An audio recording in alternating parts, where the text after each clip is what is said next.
fighting climate change, saving the world from catastrophe? In the interview this week, the winner of the 1995 Nobel Prize for Chemistry, Mario Molina. From a young age, Mario J. Molina showed an incredible passion for chemistry. He even turned his own bathroom into a chemistry lab so he could study outside of school. He also showed incredible persistence and studied for years to answer a single question about our environment. He wanted to identify how to preserve the ozone layer. Mario J. Molina was also an activist. Once he was able to find some answers about how chemicals were impacting our ozone layer, he made sure he did something about it. He lobbied to different groups to make sure they stopped using chemicals that were harming our ozone layer. In 1995, he was awarded the Nobel Prize in Chemistry, both for his findings and his activism. We interrupt our regularly scheduled programming for a Channel 3 special report. Good morning, ladies and gentlemen of the press. Thank you for making it out here again on a Saturday. I am here to give this week's update in terms of the winners and other key announcements as we march toward the April 1st Nobel Ceremony Awards here at Achievement First Endeavor Middle School.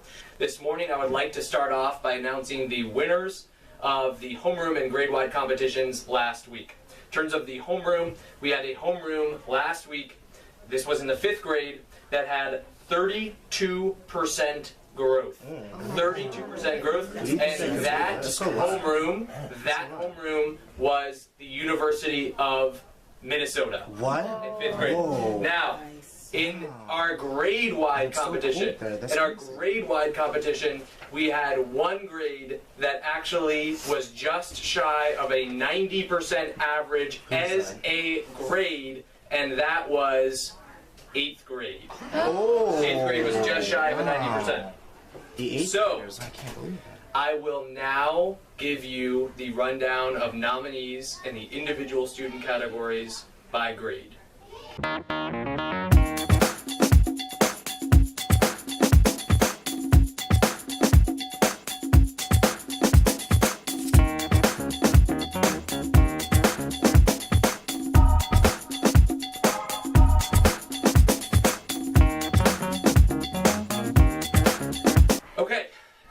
I am not going to have time for everyone's question, but at this time, I will take a few questions. Tom. This is a general question. Tom.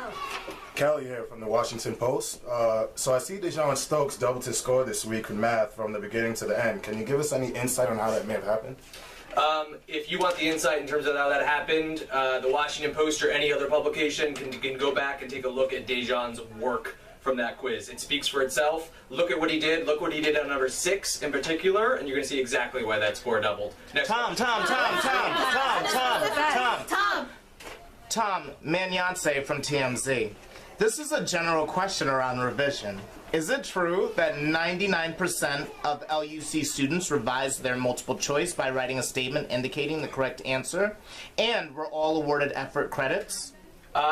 They all certainly earned an A in terms of effort in their grade. That is absolutely true that 99% of them did that. Wow. If you want to know about credits, I can give you the names of a couple teachers, Miss Clement, Miss Slazak. You can follow up with them. My assistant can give you the contact info. Okay. Next question. Tom. It's a general question. Yes. Diamond here from Coney Island Daily. Amir Mondesir, nominated last week in ELA and this week in math. Could he be on his way to 3 nominations this week? Well, if there's one thing that I've learned about Amir, it's you do not count him out. Do not count him out in any circumstance. Whether he'll be on his way to 3 nominations, only he will be able to tell that. Next question. Tom. Hi, Stephanie here from BBC News. What student had the absolute best outline for the essay this week? Hi, Stephanie. Absolute best outline would have to go to Tyler Deegis in the 8th grade. That's Deegis, D-E-E-G-E-S. Wow. Take a look at his work. Next question.